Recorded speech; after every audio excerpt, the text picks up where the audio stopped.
Good morning, viewers, all those out there in TV land, and I hope also following on live stream on Facebook. Welcome to the first in a series of panel discussions brought to you by the Youth Empowerment Project in collaboration with the Community Relations Branch of the Royal St. Lucia Police Force. I am Sergeant Zachary Hippolyte, representing the Royal St. Lucia Police Force, and I shall be your moderator for today's panel discussion.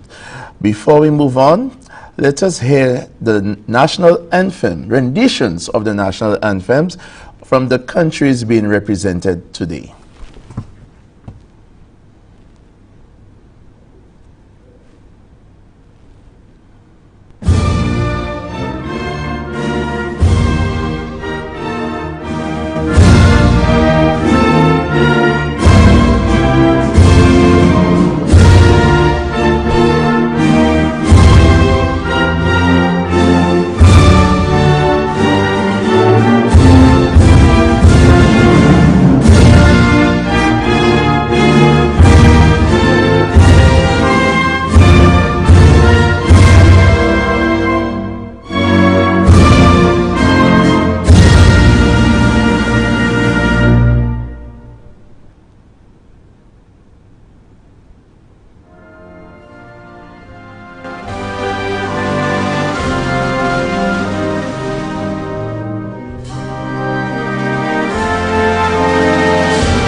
these were anthems representing St. Lucia, Jamaica, Cayman Islands, and Trinidad and Tobago. Today, our panelists shall be making presentations under the theme Community-Based Policing During a Pandemic, a Regional Perspective. We shall hear the challenges and responses to community-based policing during this COVID-19 pandemic. I assure you, this upcoming discussion promises to be very informative and intriguing. Without further ado, the very first panelist enrolled into the police force on February 8th, 1999. Served at the Central Police Station until November 1999. Transferred to the Grosse Police Station until October 2000, when he was transferred to the office of the Governor General by the Commissioner of Police on special assignment. There he prepared the standing operation procedures for the Royal Guard unit, which was ratified and adopted for use by Her Excellency and the Commissioner of Police. In November 2001, he was transferred to the Police Training Academy, where he began as the drills, self-defense, and PT instructor. He later lectured at many other police duty subjects. This panelist served at the academy for 8.5 years and lectured on 8 police courses and left in June of 2010 during his 9th course, and that was course 23 to course 31. During his tenure, he amassed the award for most outstanding instructor at least 6 times. He successfully completed his instructor's course in Jamaica in 2009 and the drills instructor's course in 2010.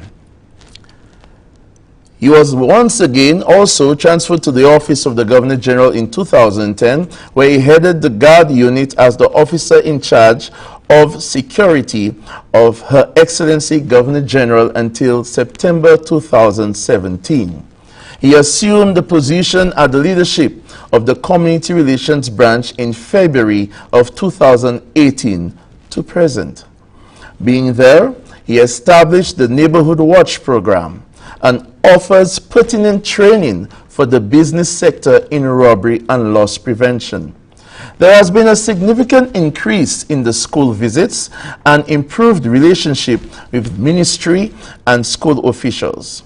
He has fashioned a variety of fancy and precision drill displays for the Royal St. Lucia Police Force for the 21st, 25th, 30th, 33rd, and 40th Independence Anniversary, fitting for royalty. This participant provides free self-defense and physical fitness training for groups throughout the island and conducts a free Tuesday and Thursday class. This is to ensure that persons are equipped to protect themselves if found in a situation. His department assists in the distribution of food hampers to the less fortunate and vulnerable throughout the year. He has been given numerous commendations for duty performed. He remains very committed to the ideals of the Royal St. Lucia Police Force. He takes pleasure, a lot of pleasure, in helping the marginalized. Without further ado, our very first presenter for today is none other than Inspector Alex Morgan, representing the Royal St. Lucia Police Force. Inspector Morgan. Could persons mute their mic, please? Mr. Ramkelawan, your mic is on mute. No, but you are on mute if you want to eat.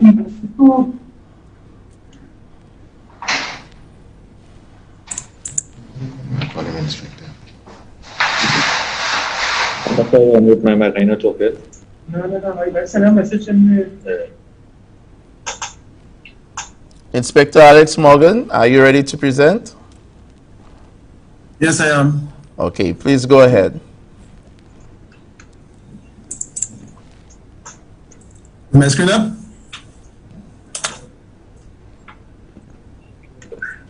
Yes, your screen is up, Inspector. Please continue. Okay, good morning.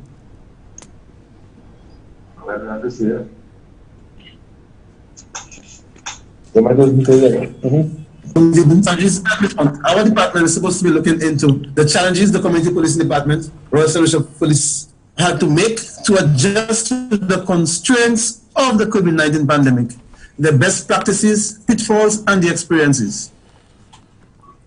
In times of crisis, the police force forms a critical component in the everyday recovery and restoration and is called upon to maintain law and order. The scale of the activities due to the pandemic has resulted in dramatic changes to the nature of the role of the Royal Solution Police Force. The police are involved in every stage of the response and play a key role in supporting and implementing the public health measures to contain the outbreak and in preventing specific criminal activities arising from this context. The Community Relations Branch, CRB, is a crime prevention department within the Royal Solution Police Force. So the means of education, it is guided by the concept of community policing. Its primary goal is to work with individuals as well as various communities within the society, namely schools, residential, business communities, and other societal groups and organizations. In order to identify and solve issues which have potential to threaten and affect the quality of life in community, the department seeks to foster good working relationships between the police and the public by identifying and solving problems of crime and social disorder with the hope of providing quality life in the community and building trust in the people. The department functions include daily school visits, community neighborhood patrols, business lectures, police presence, and representation at community activities. Annual events include Youth and Sports Festival, Youth Summer Camp, Annual Summer Drive.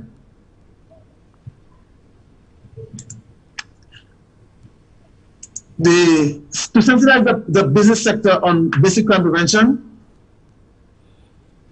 in our efforts to sensitize, we also engage in robbery prevention and awareness, truck hijack prevention, loss prevention, and self-defense and safety training.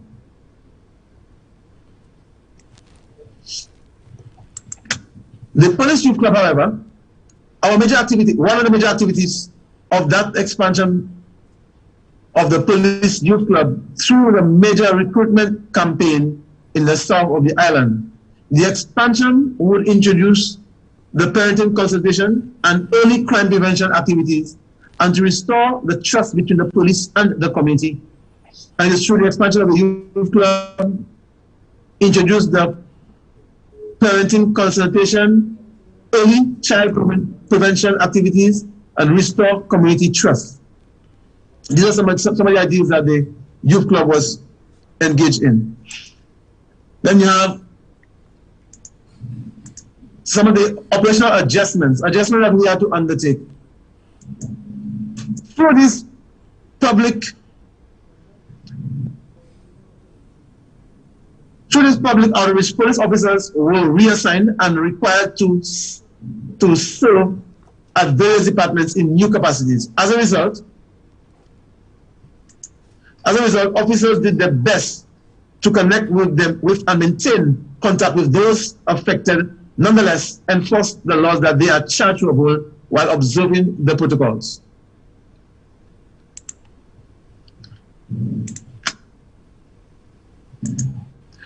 And some of these are curfew enforcement teams. They were assigned on curfew enforcement teams, border patrol and enforcement, coastal guards, and coordinating critical infrastructure such as hospitals.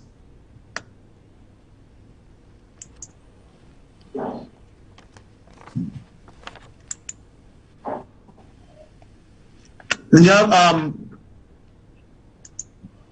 mobile compliance officers and foot patrols, community sensitization, securing and distribution of care packages, escorting excursion teams.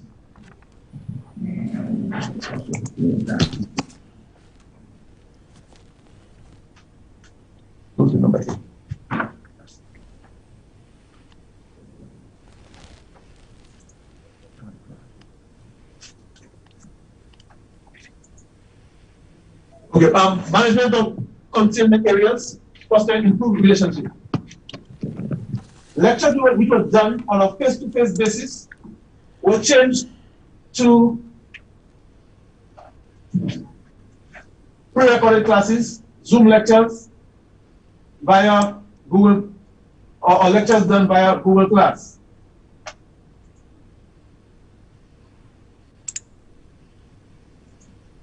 Interventions usually held in the office were overruled due to the size of the office, close sitting proximity, potential for possible spread. And some of the best practice that we have to undertake is that COVID-19 prohibits in-person meetings. So it is necessary for the police to consider employing a designated phone line for social media for this purpose, or having virtual Zoom or town hall meetings, and to answer the many public questions and concerns. One, we have to hear the concerns and ensure the two-way communication, engage in two-way communication, sharing, as people need to be heard in order to build a basis of trust. Working close collaboration with the community leaders in an effort to gain the understanding and cooperation of the community. And then share with other organizations essential information. Communities may have many needs during this crisis, and the police may be best positioned to share updates from the authorities and other agencies or neighborhood groups. This includes timely information on how to access food and supplies, medical care, etc., or mental health resources.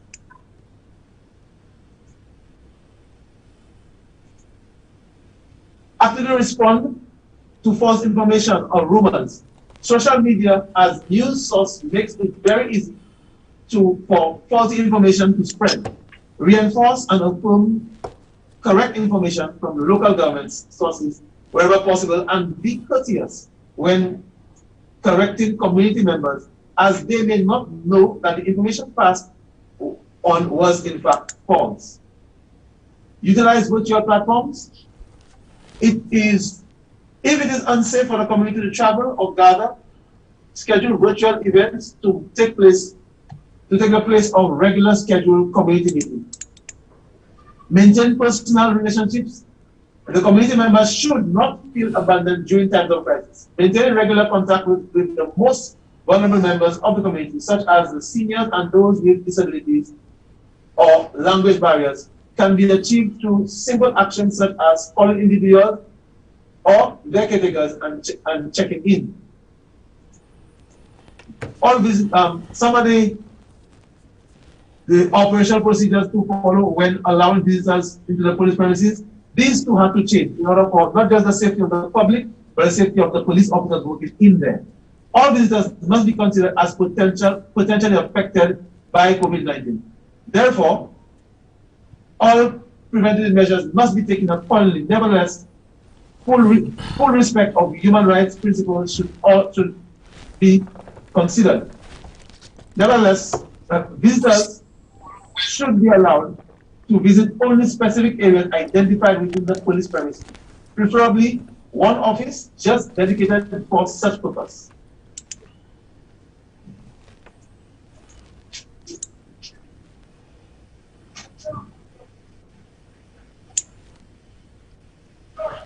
A dedicated and isolated waiting area should be identified in case that more visitors are present at the same time. Such area should meet all general requirements to prevent the containment of the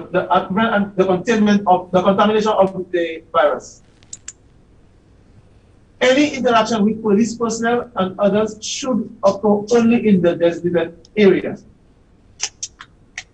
Insist that each visitor wear a mask before entering the premises. It should be provided with a surgical mask in the premises and interaction with police officers and other persons. Procedures must be identified for the disposal of surgical masks provided to all visitors. Okay, all police officers, police personnel must wear masks and where necessary PPE during the entire interaction with visitors.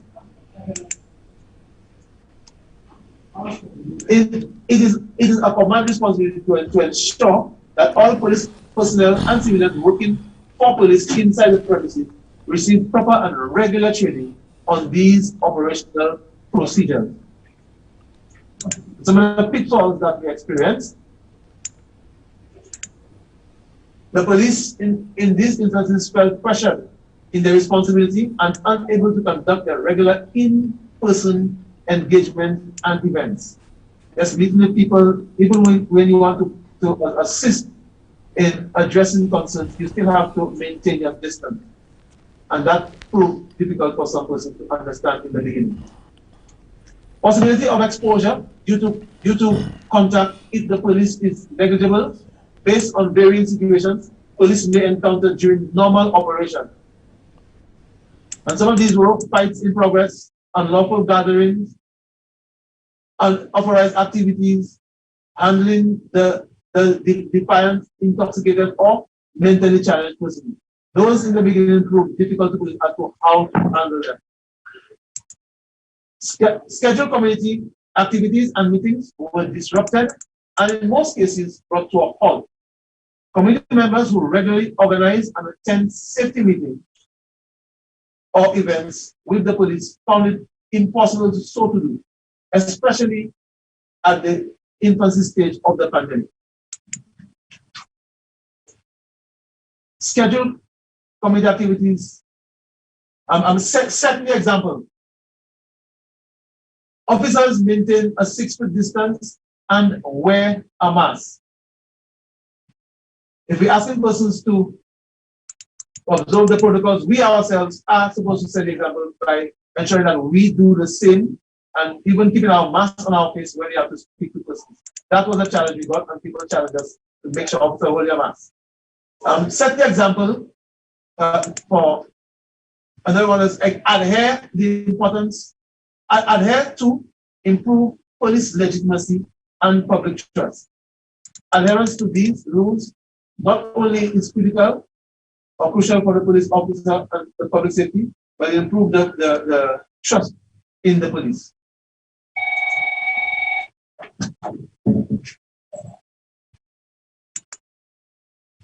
Proceed with compassion. Expect the unexpected. During emergency situations, emotions will or may run high, as people are likely to experience grief, fear, trauma, and constantly changing information can make these situations ripe for increased misunderstanding and conflict. Especially expect the unexpected and remain professional, especially in a politically challenged era. Some of the experiences that we have. Although each emergency situation is unique, there are some fundamental principles that can guide policing agencies in modifying their engagement strategies and responding to community needs. Effective community engagement and cooperation. Utilize virtual platforms. The police understands the risk and stick to what you know. Although each emergency situation is unique, there are some fundamental principles that can guide policing agencies in modifying their engagement strategies and responding to community needs. Dependency and increased expectation for survival. People expect, because of the layoffs, personally expected that food jobs would be more frequent. Some of these resulted in domestic violence, curfew violations, reduced prejudice and violence against those suspected of having COVID-19 as well as foreigners. Counterfeiting of medicines and medical goods. Civil unrest focused at medical treatment centers.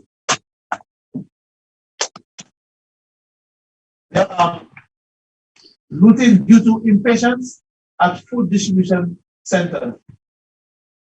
And the COVID-19 pandemic has taught us many lessons, some of which are the importance of regular hand washing, social distancing, face covering, and the awareness of surface touching, which needs to be sanitized. Community engagement is different during times of crisis, and where events and activities are likely cancelling, officers typically focus on community policing are being reassigned. Constant communication is key.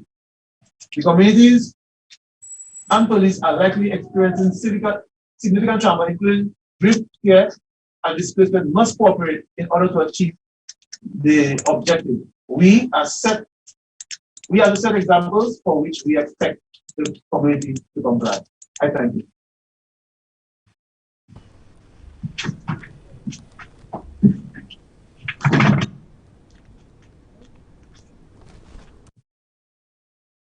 Thank you very much, Inspector Morgan, for your very informative presentation.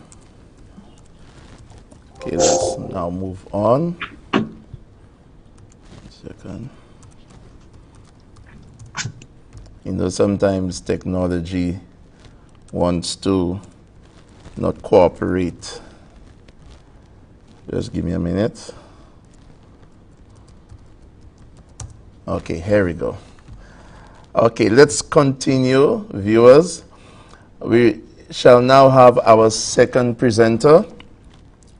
This individual heads the communications department in the Communication Forensics and Cybercrime Division at the Counterterrorism and Organized Crime Investigation Branch of the Jamaica Constabulary Force. He is a trained radio frequency propagation specialist and manager of terrorism investigations and also cyber security. Mr. Williams holds various international certificates in digital forensics and has over 20 years of experience in telecommunications, management, and engineering. He is classified by the Jamaican Post and Telegraph as a Class A radio engineer. Mr. Williams has attended several digital and cyber conferences and workshops as a trainer and presenter in the Caribbean, North Central and South America, as well as Europe. He is a part-time lecturer on digital forensics and cybercrimes at the National Police College of Jamaica and Caribbean Maritime University. Mr. Williams has done studies in telecommunications engineering and management in the USA at the undergrad level. He also pursued studies at the master's level in telecommunications policy and technology management at the Mona ICT and Policy Center, UWI. He is a consultant on cybersecurity and digital forensics, as also a minister of religion and marriage officer. He is the founder of God's Outreach and Deliverance Ministry. Without further ado, our second panelist for today's discussion, Deputy Superintendent Warren Williams of the Jamaica Constabulary Police Force. Go ahead, Superintendent.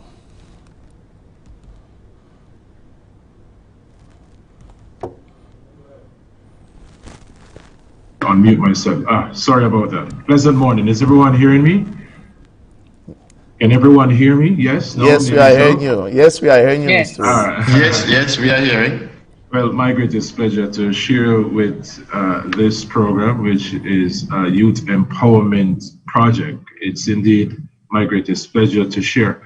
Understand it's 15 minutes. 15 minutes do I have to present? I have a lot. I will be presenting on cybersecurity and how people should protect themselves during this pandemic. Is it 15 minutes or do I have more than that? Just confirm with me. About 15 to 20 minutes. 15 minutes. 15 minutes. All right, okay. I'll try to crunch as much as I can and move quickly. Right, so I want to go more into where I'm from. I've been introduced already, but let us look at where we are and what we need to do during this time. We're in a very challenging time. And of course, we are now engaged in a lot of online activities. And of course, it means that we'll be exchanging more and more information online about ourselves and personal safety and security. People will steal our identity, a lot of identity theft, a lot of transactions, stealing, all these kind of scammings and all these kinds of things are happening online. Here we are having a virtual meeting. We have things like Zoom bombing, people enter into your meetings, your private meetings, and steal your sensitive information. So it's very important that we secure and trust the technology that we use so that people can participate and engage in it some more. So we want to enhance security resilience during COVID-19, COVID-21, whatever you name it. So when we look at what is happening in the globe now, they say approximately 3 billion pieces of device exist now, and they are saying within the next 10 years, we will have 50 billion pieces of device. So with almost 7.8 billion people in the world, it means that on an average, persons will have about 7 different devices: smartwatch, smartphone, smart TV, and we're in the Internet of Things where everything is connected. So once persons get access to just one of your device, it means that it's possible to get access to all your device, your account information, your sensitive information, and we have to be concerned about that. So as devices increase, we see an increase in velocity. Things are now being transmitted much faster. We are now in a 5th generation 5G.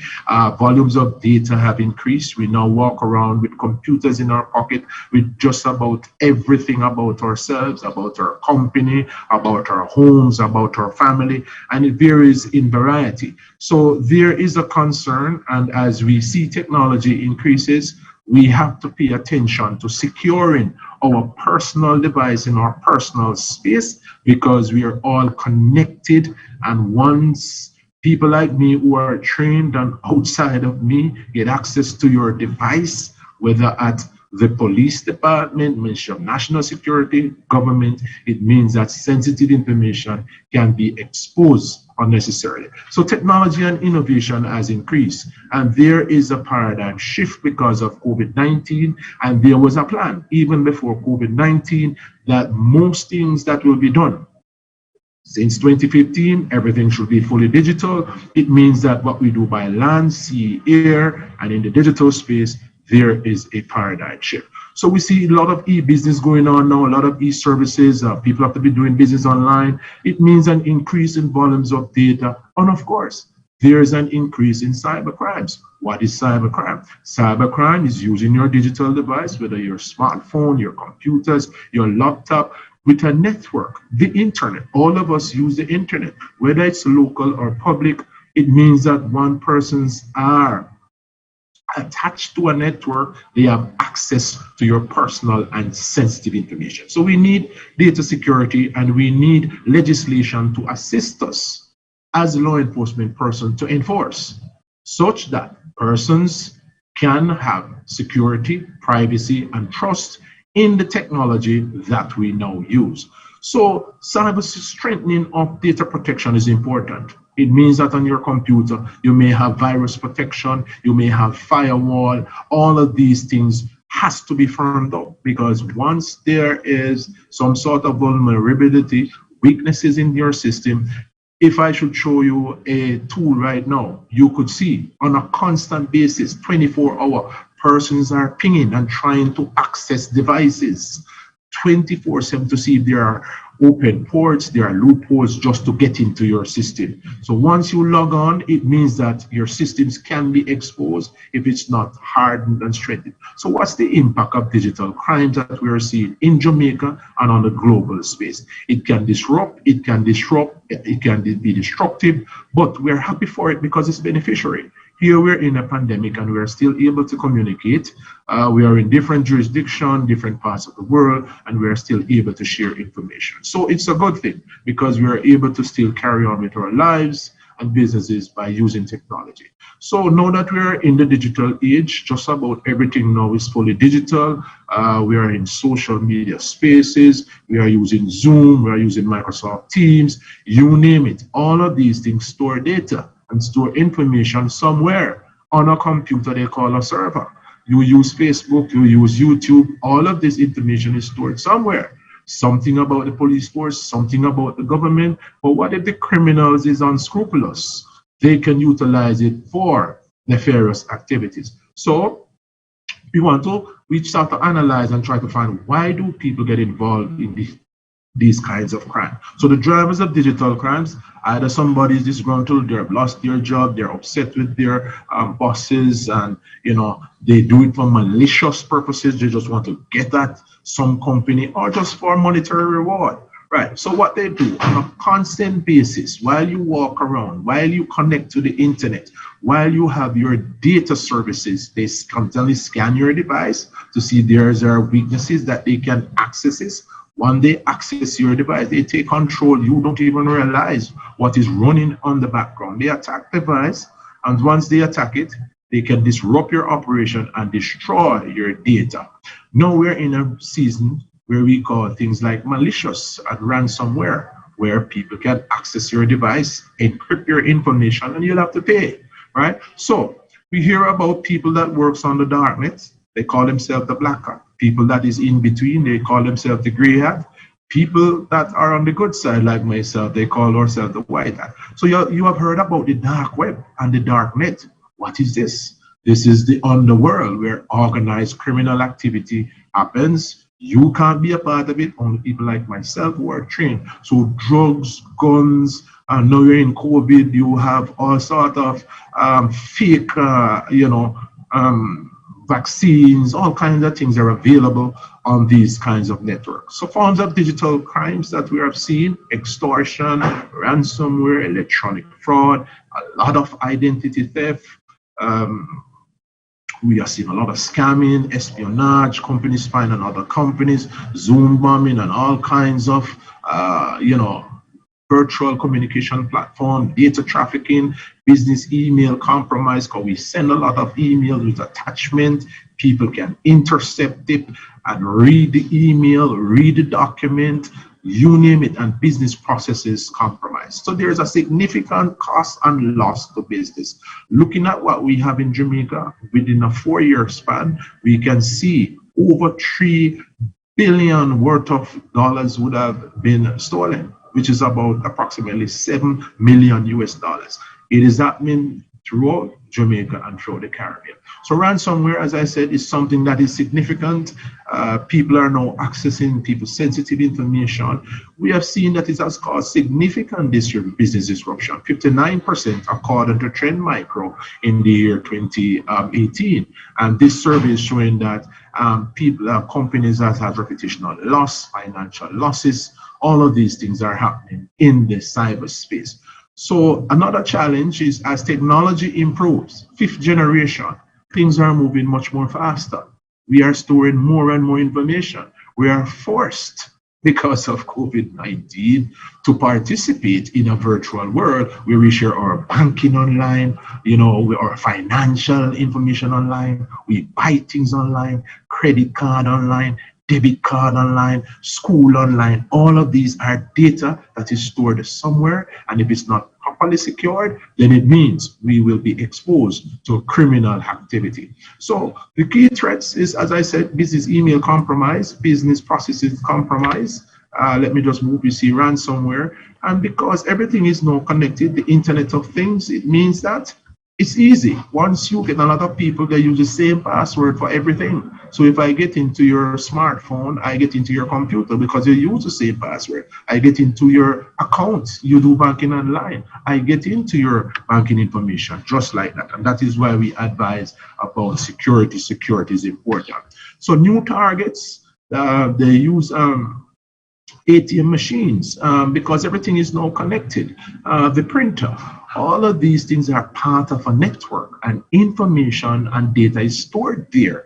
So once the criminal get access to any of these points, they're able to steal your sensitive information and of course can create mayhem. So government and law enforcement response from a Jamaican perspective and a global perspective. We are looking to establish smart cities in Jamaica all over the globe. That is what is happening now. COVID-19, you never know. The world may not come back to what it used to be. So we have to now get accustomed to, listen, we are in a cyberspace and a digital world. We'll have to share all our information now online, using everything that is connected in smart cities and smart devices. So it means that we are moving more and more to cashless society, bitcoins and cryptocurrency, where we know we'll exchange instead of hard currency, we're exchanging digital currency. There is a concern. The criminal underworld and organized crime are now using this method of payment to buy all kinds of drugs and guns and all kinds of things. It is a concern for not only Jamaica, for the entire region. But we can't sit back and roll over dead. We have to have a multidimensional approach from the police, law enforcement, the end users, and the tech industry. We all have to have a cohesive fight. So as I said, we need tools to assist us, legislation and regulation. The internet has no borders, and of course, there is no regulation of the internet. So what we have to do, we have to have a cohesive effort with legal tools, data protection, hold persons responsible who holds the sensitive information, such that if it is stolen and used, stealing people's identity, then the institution that holds it must be held responsible. So we must have a cohesive sort of approach. I was in Trinidad last year, and we applaud Trinidad for the move in trying to bring all the cyber crimes and Data Protection Act and all of these digital legislation have a cohesive effort, so it's not different. It means that if someone commits a crime in Jamaica using technology, then of course they'll be held culpable in Trinidad or anywhere within the region. Very important. So the digital audit is good in the sense that there is a digital footprint to everything that is done using technology. A lot of persons don't know that. It may take a little while to find out, but indeed we promote protection, detection, and response. So we don't want to have a reactive. We must have a sort of proactive measure in terms of putting protection in place, the necessary protection, so we can detect when there are weaknesses in our system so that we can respond if there should be a catastrophe. So we advise that you consistently monitor your systems, address where there are weaknesses when you identify them, ready to respond, backup, online, offline, not only in the cloud, backup outside of where you store information. You must have people that are trained in these areas so that they can mitigate against all of these attacks and disruption. Of course, you must have persons who can analyze what is happening and of course be able to recover just in case there is an attack and you're not permanently down because you have been exposed to criminal. Cybersecurity is important. We have to develop effective cybersecurity policies. Effective cybersecurity policies, which means the do's and the don'ts. People have to adhere to established policies so you can protect your systems. Risk management is important, and we have to monitor every person that uses the technology. So here is a tool that you can use to test your system if your system is cybersecurity ready. This person needs to mute your mic in the background. Mr. Ramesh in Trinidad, you need to mute your mic, please. Yeah, he keeps leaving it. All right. So in closing, we are constantly under attack from the outside. Threats and attacks are coming from outside at all times. But where there are vulnerabilities within the organization, there are risks. It means that we have users. So if we focus on these 6 areas, we can strengthen our resilience, compliance. We follow international standards, policy awareness. Our persons know what our cybersecurity policies, being aware of what is happening in the global space, risk management, what are the necessary risks that we need to manage and assess, training and management support, and IT infrastructure. If we focus on all of these 6 areas, then we reduce threats and attacks that are on the outside and improve on our vulnerabilities and risks that are on the inside. Before we click, you need to observe. Focus on what you're doing. You're not sure what it is, we click on all sorts of spams and all kind of viruses and ransomware and malicious code. Investigate, concentrate, focus on what you do. So my tagline to everybody, the more we educate using forums like these, the less we need to investigate. I'm sure we don't want to lose our identity and being implicated in some kind of criminal activity that we're not involved in, or someone maliciously get access to our savings account, our hard-earned money, our family's information, the country's information, and use it, as I said, in a nefarious way. Ladies and gentlemen, this is my presentation to you. Thank you very much. This is my contact information. Are there any questions? Hello, hello. Okay, thank you so much, Deputy Superintendent Warren Williams. We will have the opportunity to receive some questions later after the presentations have been made. Thank you so much for that very illuminating presentation. So let us move on. The next presenter served as a member of the Jamaica Constabulary Force from 2012. He spearheaded the formation of the Mona Police Youth Club in Jamaica, which has had a lasting positive impact on teenagers in the community who, through the program, enjoyed a positive relationship with the police. This youth club also inspired several young people to make positive contributions to society by pursuing service-oriented careers. In 2017, this presenter migrated to the Cayman Islands, where he joined the staff at the Cayman Islands Bonaventure Boys Home, where he continued to work and have a positive impact on the community through his work with at-risk youth. In 2020, he initiated a car wash project as part of a community outreach program to assist children and families impacted by the novel coronavirus. This initiative raised funds to assist children and families with hot meals. This participant is passionate about youth and the community. He balances his time between his work in the community, his family, and his love for sports, particularly football and cricket, which he enjoys playing in his spare time and uses it as a tool to build lasting, positive relations with at-risk youth. This officer is currently at the Beat 8 Community Office on Grand Cayman. Without further ado, I would like to introduce to you all Constable Donville Myers, representing the Royal Cayman Islands Police Service. Mr. Myers?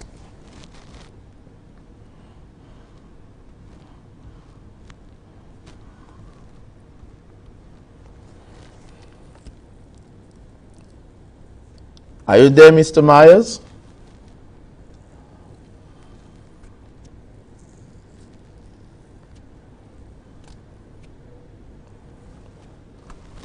Can anyone tell me if he's logged in?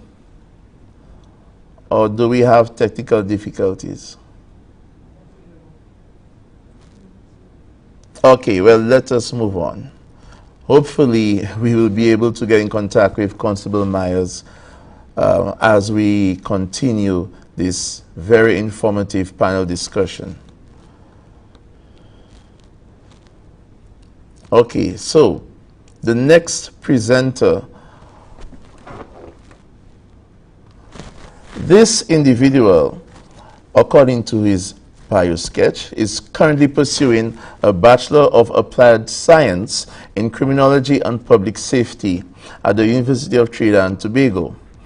He has a certificate in Security Administration and Management, a certificate in Broadcast Announcing, Announcers Broadcasting Academy, a certificate in Ministry Leadership Training and Development, certificate in Instructor Development Courses, also Breath Analysis Technician, certificate in Public Speaking, in Crime Scene Management / First Responder Train the Trainer. He has a certificate in Evidence-Based Policing, Counter Human Trafficking, International Organization for Migration. a certificate in understanding positive youth development, trauma, and the adolescent brain for policing, a certificate in Caribbean Police Seminar. This individual has been serving a member of the Trinidad and Tobago Police Service for the last 23 years, having joined the organization on August 11, 1997. In retrospect, he has worked with numerous knowledge areas within the organization which require his expertise and responsibility towards the assigned tasks of the organization. The following is a reflection of some of the tasks he has performed. Presently, the Administrative Sergeant/Training Coordinator at the Community Relations Headquarters, Training Coordinator, Police Academy, Special Reserve Police Training Program, Induction and Advanced Training Recruiting Department, Field Training Unit, Lecturer/Trainer/Facilitator, Police Academy, Special Reserve Police Training Program, Induction and Advanced Training Field Training Unit, Field Training Officer, Field Training Coordinator, Master of Ceremonies, Host at the Police Training Academy, Administrative Sergeant, Administrative Coordinator, Police Training Academy, Health and Safety Facilitator. This next presenter facilitated and undertook many investigative matters, bringing perpetrators before the Magistrate Court, High Court, and the Court of Appeal with a high success rate of conviction. Selected achievements: Assistant Coordinator with the Police Academy Field Training Unit, promoted to the rank of Corporal April 22, 2012, promoted to the rank of Sergeant December 5, 2016. Committee member for the implementation and drafting of the TTPS Adult Teaching Learning Program Committee 2017. Committee member for the drafting and implementing TTPS and Special Reserve Trainees, Training Manuals and Workbooks, Police Academy 2014 to 2015. Exceptional Worker 2011, Northern Division, Certificate of Appreciation for Dedication to Duty.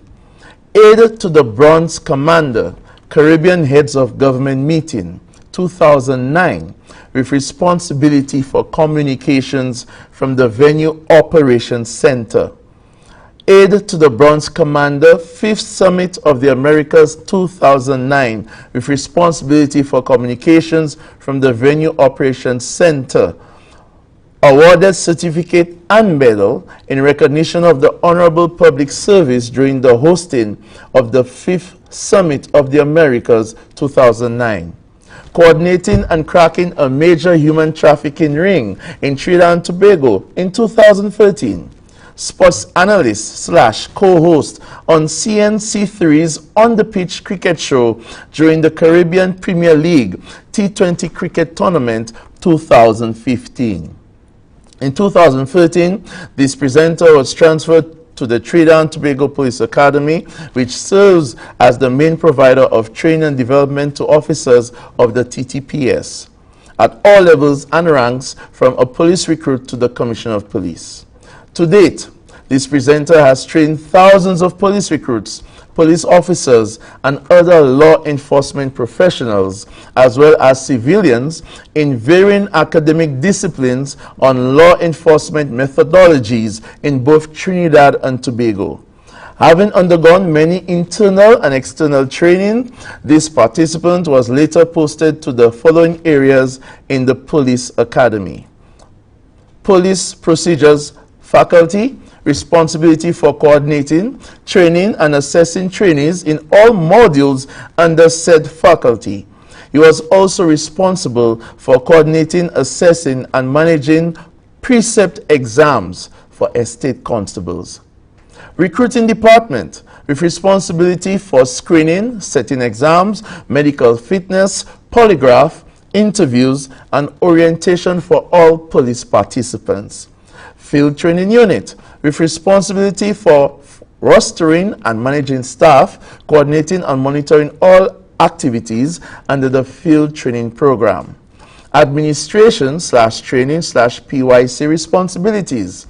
This participant is now the Administrative Sergeant, Training Coordinator, and PYC Secretary at the Community Relations Headquarters. He is also a Senior Lecturer / Assessor for both the Induction and Advanced Training Program at the Police Academy. In 2017, this participant underwent 1 week of training at the Northeast Wisconsin Technical College in Green Bay, Wisconsin, USA. Among the areas covered were community policing, death investigation, problems-oriented policing, active shooter review, tactical firearms, vehicle stops, tasers, crime prevention through environmental design, courtroom testimony, use of force, emergency vehicle operation, crime scene response, drone technology, scenario-based training.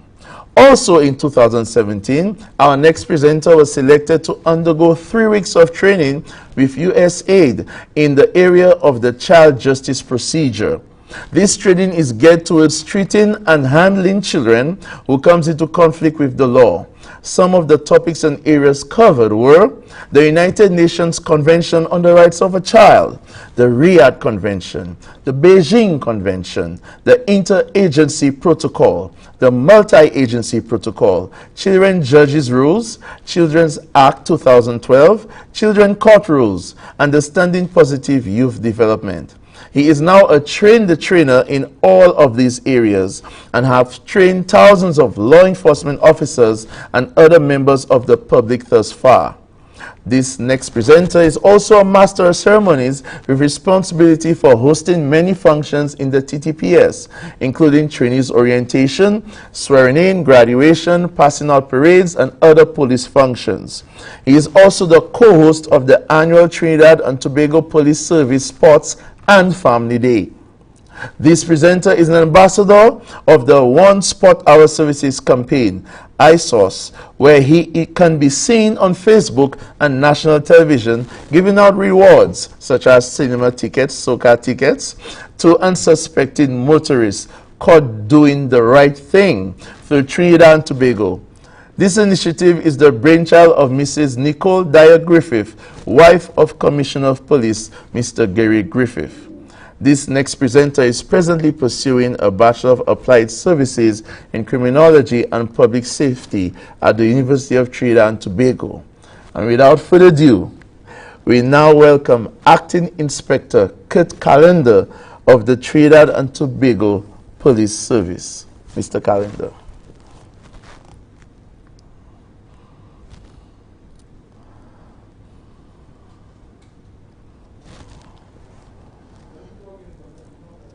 Mr. Kurt Callender, are you there? Have we lost our panelist?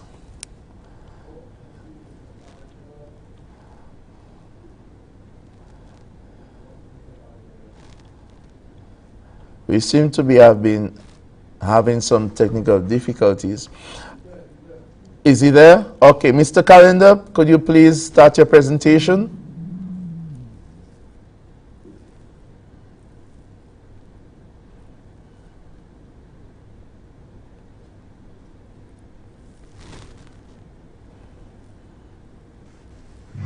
Yeah. I honestly was not aware that my bio was so long, so I hope it didn't bore persons to death. I am here. Okay, sir.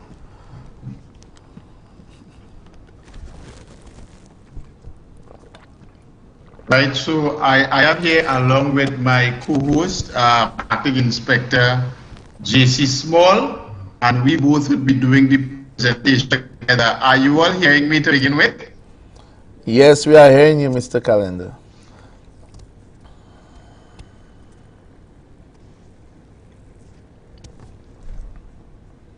Three.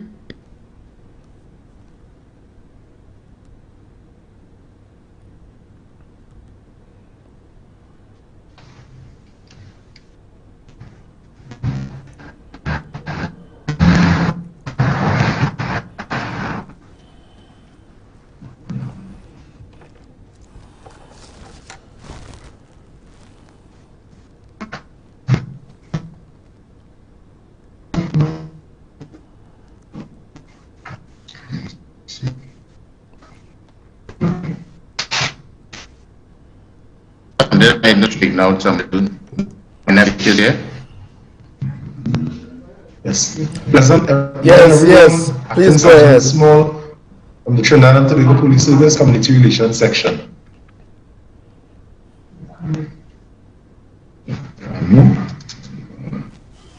Yes. Pleasant morning, everyone. Good morning, everyone. Sergeant Acting JC Sergeant Small JC from the Trinidad and Tobago Police Service Community Relations Section.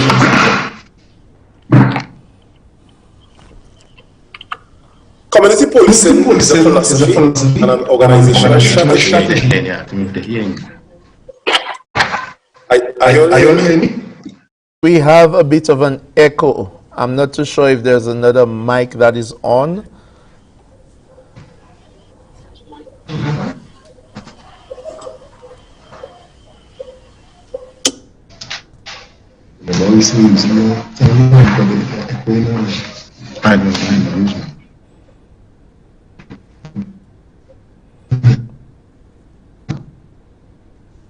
Okay, people, I know we will get this technical difficulty sorted out.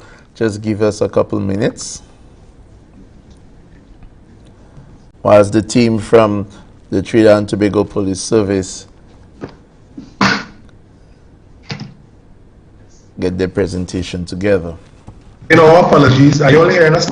Yes, we are hearing loud and clear. Nice. Acting Sergeant JC Small from the Community Relations Section of the Trinidad and Tobago Police Service. We're going to talk about community policing during the pandemic, before the pandemic, and what activities should apply after the pandemic. Community policing is a philosophy and an organizational strategy that promotes new partnership between the people and the police. It is based on the premise that both the police and the community must work together to identify, prioritize, and solve contemporary problems such as crime, drugs, fear of crime, social and physical disorder, and overall neighborhood decay, with an overall goal of improving the quality of life. Basically, community policing is a way of thinking, and it involves the police. The community policing approach started in 1991 in the police service, where we had officers doing foot patrols in the different communities to reconnect with the community, to build better relationships, have that type of watch day time frame. In 1994, we started using motorcycles to do patrols to cover wide areas throughout Trinidad and Tobago and to maintain that one-on-one touch with residents throughout the country. In 1996, officially, the Trinidad and Tobago Police Service established the Community Policing Section through our then Commissioner of Police, Mr. Kenny Mohammed, and this was the first time that the police service officially, through our departmental orders, which is our instructive document, to guide police officers as to what our community policing activities should look like. In 2002, we had Commissioner of Police, Mr. Errol Snaggs, establishing the, well, before that happened, we had Commissioner also disbanded the community policing section and saying that every police officer should be a community police officer. So police officers and day-to-day policing activities. All police officers in the police service, you know, will have to embrace that community policing. However, with the disbandment of that, the community policing section, you know, it wasn't, in my view, it wasn't the best move. And then we had Commissioner Everett Snaggs introducing the Community Policing Secretariat, where we had this umbrella body guiding what the community police activity should look like throughout Trinidad and Tobago. So we had officers in every police station, district, in 9 police divisions fulfilling community policing activities. And then we had the divisional commander having supervisory responsibility over these officers. In 2015, we had the TOPS, the tourism-oriented policing approach, where, you know, our sister Tobago is known as a tourist destination with waterfalls, the most beautiful beaches in the world, the Boko Reef, the Speyside Reef, and with all these tourist activities, we had a lot of tourists going into isolated areas like the waterfalls to access them, you need to go through tracks and that kind of thing. So the TOPS was created to provide some kind of safety mechanism to our tourists visiting the Sister Isle Tobago. Also simultaneously, while that was happening, even in Trinidad, we have beautiful beaches also, like Marcus Bay, Toco, and all these beaches. We had officers visiting these beaches and paying particular attention to the tourist destinations. In 2015, we also had the policing for the people approach, where the police service at the time believed and its executive believed that the police officer should be more on the beat, on the streets, one-on-one again with the people as opposed to being in stations. Now, this is an approach, I must say, that in 2021, our present Commissioner of Police is using this approach of repurposing police stations to have more officers out on the streets as opposed to in the stations. So they receive the reports via the wireless set and respond to all calls to service whilst in the community itself. And by being one-on-one in the community, we can see firsthand what are some of the issues and the root causes to crime, and come up with different strategies to prevent this. Now, the community policing secretariat in Trinidad and Tobago have responsibility for all police youth clubs in Trinidad and Tobago. In Trinidad and Tobago, we have over 130 police youth clubs with over 7,000 members, and the community relations section, as it is now called, under the current modernization and transformation taking place in Trinidad and Tobago Police Service, have responsibility for overlooking all the activities with these police youth clubs. Now, our police youth clubs, we had a type of modernization too, and we came up with this idea that we should have some core developmental strategies and principles that each police youth club member should abide by. And some of these points are like, for example, education. We focus on a lot of educational programs such as spelling bees. We have homework centers and resource centers, they geared towards building the capacity of our young people and children and creating a safe space for them to do so. We have in 2021, with the with COVID-19 stepping in, we established adult literacy learning programs, ALTA programs, where persons can have learned to basically read and write. We realize that in some of the communities we have persons having literacy challenges. There we have the adult literacy programs taking place, right? And this is again to build the capacity of persons literate. We focus a lot on the environment. Trinidad and Tobago is known for our pitch lake located at a map. We have a sanctuary, which is an nesting ground of our national bird is scarlet ibis. We do a lot of tours throughout Trinidad and Tobago, and our police youth club, we understand the importance of our children learning about the environment, learning to protect the environment, and this is well embedded in the approach of our 7 core principles. We focus on a lot of social and community-based activities. We focus on personal development activities where we have organizations like the Scouts, the Form 6 Association President Awards Program, working one-on-one with these children, building the capacity in several dimensions, and also developing their skills in various. For example, some years ago we did a barbering program, we do beautification program, hair and nails, and a lot of skill programs, welding, plumbing, mechanical, and currently we're working on some stuff with woodwork to just build the capacity and teach these children some skills that that could assist them with earning. We focus on a lot of cultural activities also, because Trinidad and Tobago is a very diverse nation. We have the East Indian culture with celebrations such as Diwali, one of the biggest celebrations in the world of Trinidad and Tobago. We have Emancipation Day celebration and so many different other celebrations, and we help the children to understand the importance of these core values within our police youth club. Community policing is really about building that trust with the public, earning that public trust and support because they buy into what the police is doing, and building relations in the community. And it's all geared towards promoting public safety. Our vision in the Trinidad and Tobago Police Service is to make every place in Trinidad and Tobago safe, and our mission speaks to partnering with the citizens of Trinidad and Tobago to do so. So it all is symbiotic with the way that community policing do things because it is in alignment with the goals and the strategic plan of the Trinidad and Tobago Police Service. Right, some of the challenges that we would have encountered during the pandemic is first and foremost exposure to the virus, because we are members of the essential services, and exposure to the virus can come in so many different ways, because we had citizens, inconsiderate citizens, not wearing their mask, and citizens still believe that they shouldn't be boxed in or kept inside all day. So they started holding parties. We refer to them as Zesta parties and Westa parties and all that kind of stuff.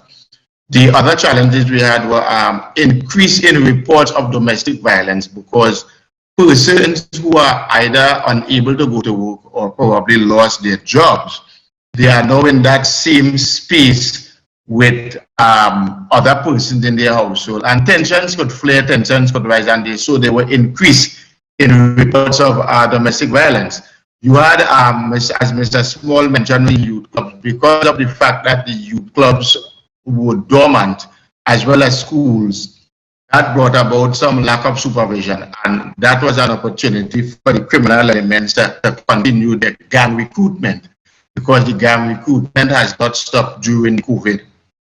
And you also had officers being overworked and burned out, because we were called upon to do more and to be just about everywhere during the COVID to ensure that people comply with the COVID-19 regulations. And of course, that would bring about insufficient rest, lack of sleep, and self-care is something that sort of took the back burner during the COVID-19. The other fear, of course, as I mentioned, is the psychological impact where the COVID-19 is concerned, because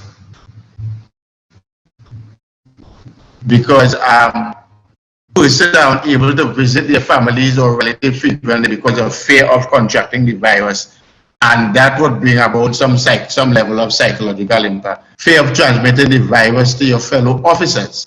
And of course, the greatest fear is fear of dying due to the COVID-19. The other psychological impact would be, even if and when you lose a loved one, you were unable to go to the funeral because the COVID-19 regulations indicate that for funerals, you cannot have more than, in some instances, it said 7, then it said 5, then it said 10. But more or less, it cannot have any large gathering. So this is where we would like to treat you with the video, Mr. Moderator, to show the video to sort of encapsulate all what was done before, during, and post COVID-19.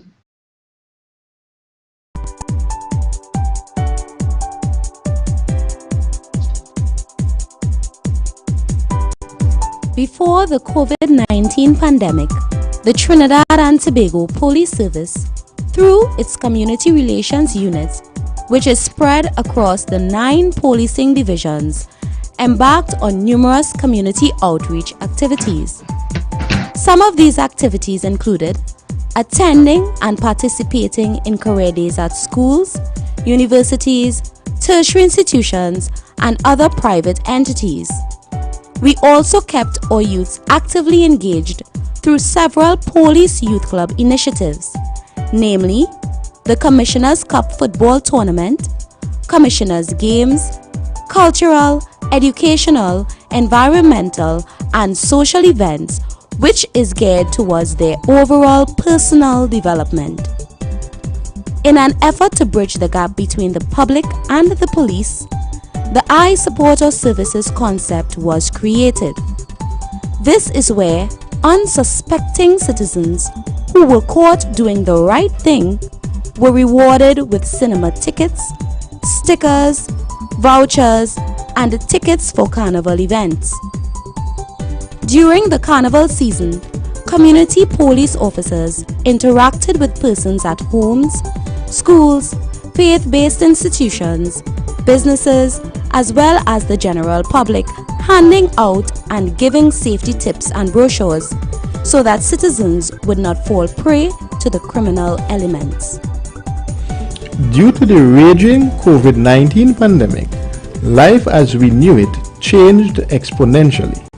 As such, the Community Policing Unit had to use innovative and creative policing methods in order to educate and engage the public, as well as to keep them safe. The new normal was very challenging for both the public and the police.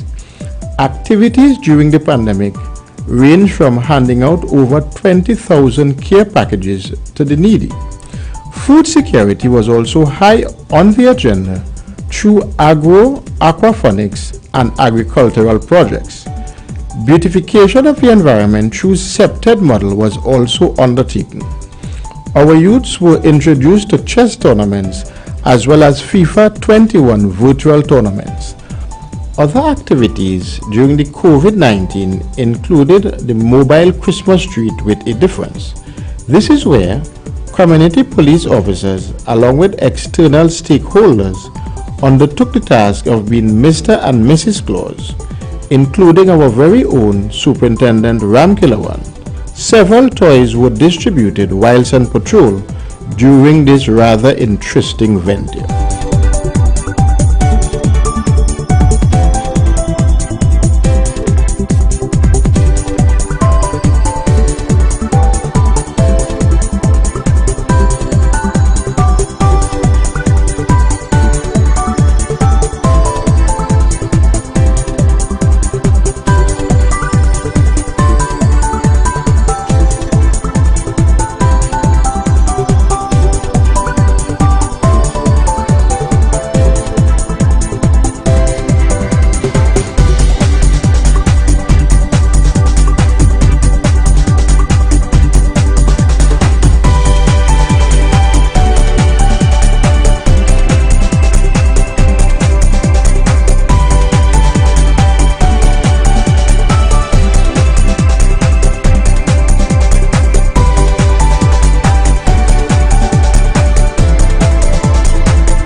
Okay, thank you so much. I think that was the end of the presentation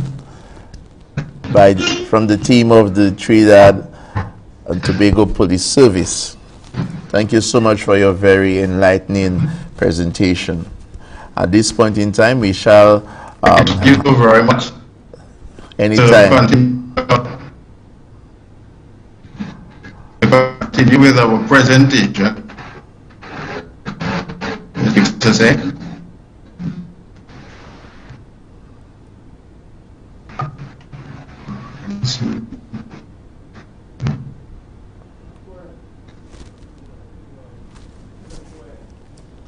Okay, you can go ahead now.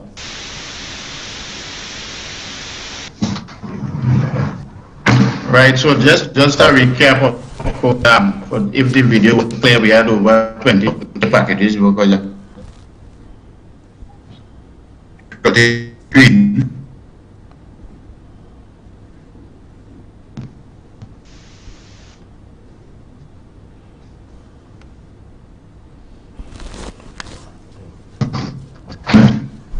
the technology is posing a little challenge. Right, so of course, policing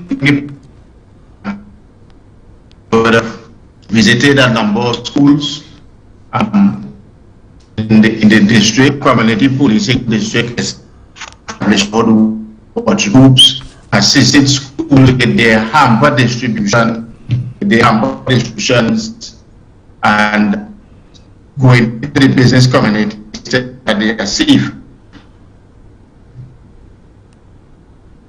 Nice. And officers during the COVID-19 pandemic, matter of fact, it was so intensified.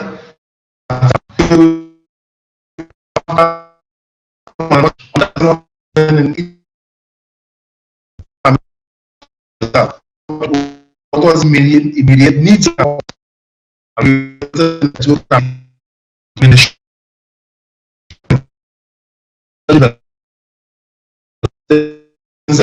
Grandson.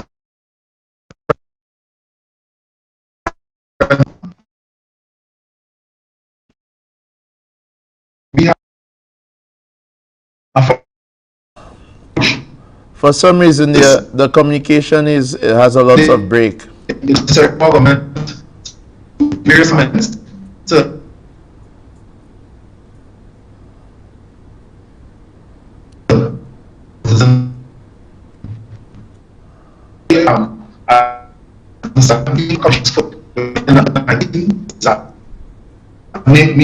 actually the best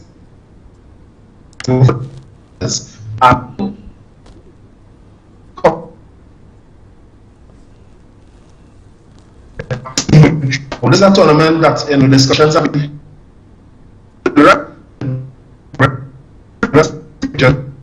this commissioner of police football cup held in Trinidad and Tobago.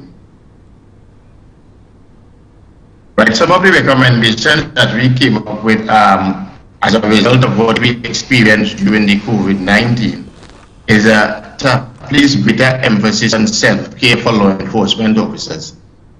These are things like workshops, retreats, counseling, because there is something called vicarious trauma. We would have seen both the positives and the negatives during the COVID, before, during, and well, there is no post-COVID, but as for now.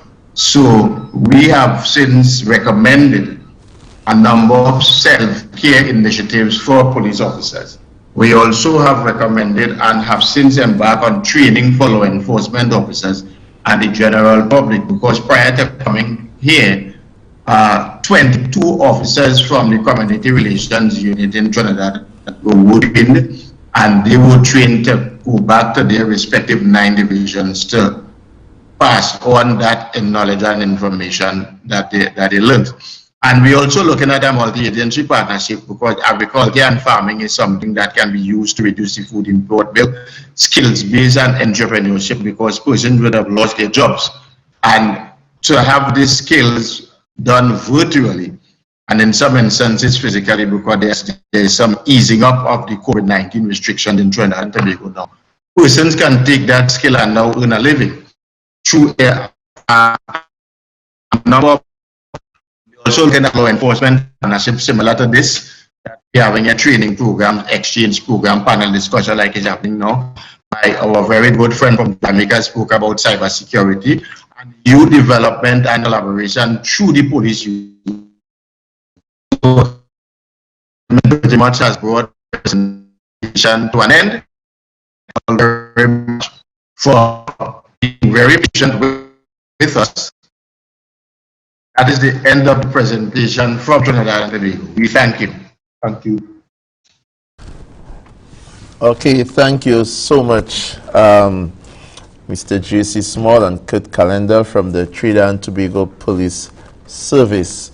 And also we'd like to thank those of you especially tuned in at home and also following on Facebook under the live stream. At this point in time, for those who are not aware, we will take some questions from those who are viewing. There is an email address that you could send your questions to, and that is askmeanythingntn@gmail.com. I repeat, askmeanythingntn@gmail.com.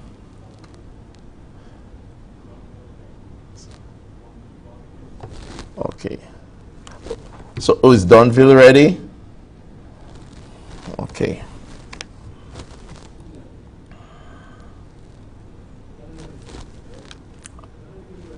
Okay, Mr. Constable Donville Myers, are you there?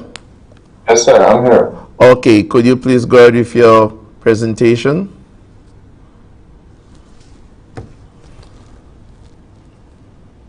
This is Constable Donville Myers representing the Cayman Islands. Good morning.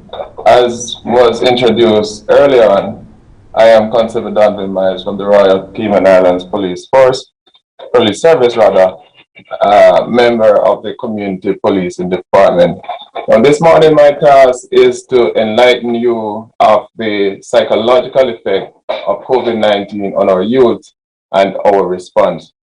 At our screen, you see we have 8 different effects to which we will be speaking about this morning. First, we look at anxiety and depression. How do we respond to anxiety and depression in our youth in such a time as this? Teaching them coping skills such as relaxation techniques, exercise, etc. Listening to them. It is very important at this time that we listen to our youngsters or children as they are facing challenges that they are not accustomed to. Show more care, empathy, empathizing with our youngsters as to what is going on. We do understand what is going on. Show them more care at this time. Anxiety and depression can be something that is severe, and if such you recognize in a child that at this time his or her anxiety or depression level is of severity, then counseling is what we recommend to deal with that. Next, we move on to fear. What are they fear of? Their fear of getting ill or dying, the fear of their loved one getting sick or dying, the fear of not able to see their friends and families as they normally would. And so it is natural, very natural for a child to be fearful. In fact, every adult, every human being in particular has some level of fear one way or the other. And so we do understand why a child or our children would be fearful at this time. What we do, how do we respond? Talk about it. It is very important to talk to, let them open up as to what is taking place and how can you as parents or us as adults assist them accordingly. Reassurance and support. Very important for us to reassure and support our youngsters. Let them know that we are a part of this. We are all in this together. And so you give them that reassurance that they are not the only one going through this pandemic at this time. That will give them some ease. Next, we move on to social distancing. The challenge of distancing away from each other. How do we respond? We encourage social distance, and especially the younger children, they are not accustomed to being separated or isolated from their friends and family for too long. And so this is a very huge challenge for especially the young one. And so it is important that we encourage them to do so. And by doing so, we educate them of the likely impact of them not being socially distanced at this time. And in the same breath, we as adults have to illustrate our own actions, right? Because they look up to us to navigate their way through life. And if we're not showing them what needs to be done, then certainly we will lose them to this pandemic, lose them to this virus that they are not accustomed to dealing with or know how to deal with it. And so we have to help them to navigate their way to safety. Next, we move on to the risk of domestic violence and abuse. The COVID-19 pandemic and its economic and social consequences. The risk of children experiencing maltreatment, the violence at home while lockdown. How do we respond though? Community policing presence and engagement. It is important that we as officers be on the ground in the communities at this time in particular, so we can hear from not just the adults but also the children as to what is taking place. And so moving on to monitoring the abusers or known abusers of domestic violence. So the closer attention we pay as police officers, then the less likelihood of domestic violence being committed against, especially our youth. And one of the ways we can do so is by setting up quick responses, call centers, so that we can hear from our youngsters or anybody who is affected by domestic violence in this pandemic due to the lockdown being at home. Anger is the next step we move on to. And if you look at my dear friend picture there, she's looking very angry, and I'm sure she's not angry at me, but rather angry at COVID-19. Unable to move about.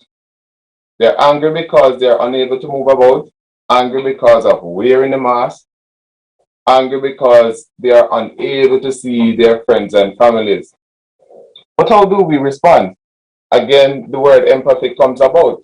We show empathy. Let them understand that we understand what they're feeling, how they're feeling, and how we can help as parents or adults to help them eliminate or eradicate such anger that is built up due to what they are experiencing at this time. And so we have to help them find ways of dealing with their feelings in a very positive way, because an angry child can lead to things that are not positive. And so we have to be there as adults to navigate their way throughout this pandemic in a very positive way. The wearing of masks. The wearing of masks by our children were seen as challenging, very challenging. And some of the challenges we understand is breathing, the discomfort, and unable to cope with the change. Indeed, we as adults have faced such challenges, especially some breathing and discomfort. I myself, very discomfort with the wearing of masks. But at the same time, we are adults, we are more mature to deal with situation than the youths. And so we have to be the one that are standing in the gap for them to be stronger. And so we can encourage them and to navigate, as I said before, to how best to deal with this. And so we do so by sensitization and encouragement. Very important that we not only to teach them, but to encourage them that this pandemic or this disease or virus is not something to play with. And so we have to encourage that the necessary precautionary measures be taken by them so that they can be safe. Online learning. Online learning have become a new normal, especially younger ones who are accustomed to sitting in classroom filled with their friends. As we see depicted on the picture here, before we have classroom filled with kids, you could just turn to your left or your right and you're talking to your colleagues. However, that is not so at this time due to such pandemic. We see on the right that you are now a child, or the youths are now being forced to be by themselves in the home in front of a computer to learn what they're normally accustomed to sitting in a classroom with. However, in doing so, with these changes, we have to educate them of why is it that online learning is now preferred or the choice of the day, as also to motivate them to not just think that it's only about the classroom. You can learn online as well. And so in motivating them, we have to ensure that we monitor them, because in fact, as we see this young man on the right looking at the screen, he may not very well be doing classwork. And so as parents, we have to ensure that they are doing what is required, online learning, instead of doing other things. So monitoring them is one other way that we could very well look at it. We move on to frustration and boredom. Our children were bored and frustrated because they were unable to go about their usual business. And yes, we can understand. Children. We have to understand how children operate, because they do not interpret the world as we do as adults. And so as they grow from strength to strength, they'll understand the changes, and when changes come, how to navigate them. And so boredom and frustration it's inevitable within our youngsters, and as the adults we understand, and so we'll have to help them to best to deal with them. How do we respond though? By ensuring that their frustration and boredom does not lead to criminal activities. And I stress this point because it is important that especially our youngsters, the moment that they are bored, they'll find something to do. Frustration, they'll find something to do. And so we have to be keen that their boredom and frustration is not led to criminal activities. Regular community policing will, and I believe can change such boredom and frustration, because by going inside the communities, stopping at houses, different locations, we sit and we have discussion with parents, have discussion with the children. And so it kinds of eradicate the boredom. Having to sit for 15-20 minutes to a police officer, and we talk about things. How is it that the pandemic is affecting, and so forth. And so all of these effects, psychological effects, all of these psychological effects that our youths face during this pandemic, it is for us as adults, as police officers, as mothers, fathers, whichever role we play, it is for us to ensure that we teach, we communicate, we understand, and we show the empathy that is needed amongst our youth, so that we can help them save themselves, help them to save us as well. I thank you for your time, and on behalf of the RCIPS Community Policing Department, and by extension, the Commission and High Command of the Royal Cayman Islands Police Service, we do appreciate your time and your listening audience time. Very well. Thank you very much. Thank you so much, Constable Myers, for that definitely meaningful presentation. It has been a very, very, very informative panel discussion. And I know those of you who've listened on the television and also following on the live stream have a better, appreciation for what those in law enforcement have to deal with, especially during this COVID-19 pandemic. At this point in time, we should be answering some questions. Not too sure if we've received any. None at all? Okay, I think we should just move on. Should we? Okay, I've given the go-ahead that we should just wrap up for now. But still, we're still live, so if in case you have a question, just email it to askmeanything@ntn@gmail.com. I hope I have that correct. Ask me, let me just check it again. askmeanything@ntn@gmail.com. And before we end the broadcast, we should be able to answer your question. The COVID-19 pandemic created social upheaval and altered norms for all members of society, but its effects on first responders have been particularly profound.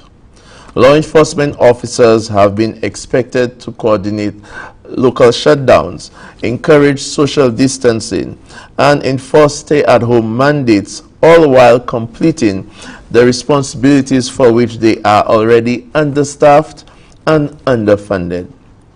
While COVID-19's largest impact on policing has likely been on organizational protocols and officer mental health, the stress endured during the pandemic has likely had a deleterious effect on officer productivity, efficiency, and ability to perform social outreach functions.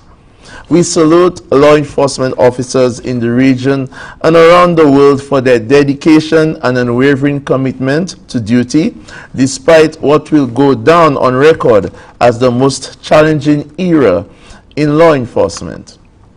To Today, through the presentations of our panelists, we gained insight into the extra challenges brought upon our police officers by this pandemic. However, we also gained insight into their resilience, perseverance, and continued sacrifice for the benefit of us all. Let me just check the platform again. Let me see if we have any questions. Okay, nothing at this point in time. I believe we should be now closing and wrapping up. And according to the program, we should be having a vote of thanks. Not there? Okay, so at this point in time, I'd like to thank all the panelists, St. Lucia, Jamaica, Cayman Islands, and Trinidad and Tobago. Thank you so much for your presentations. Thank you for the Youth Empowerment Project, who spearheaded this activity. Thank you all. Okay, no problem. Thank you all for coming together and ensuring that this program was a success.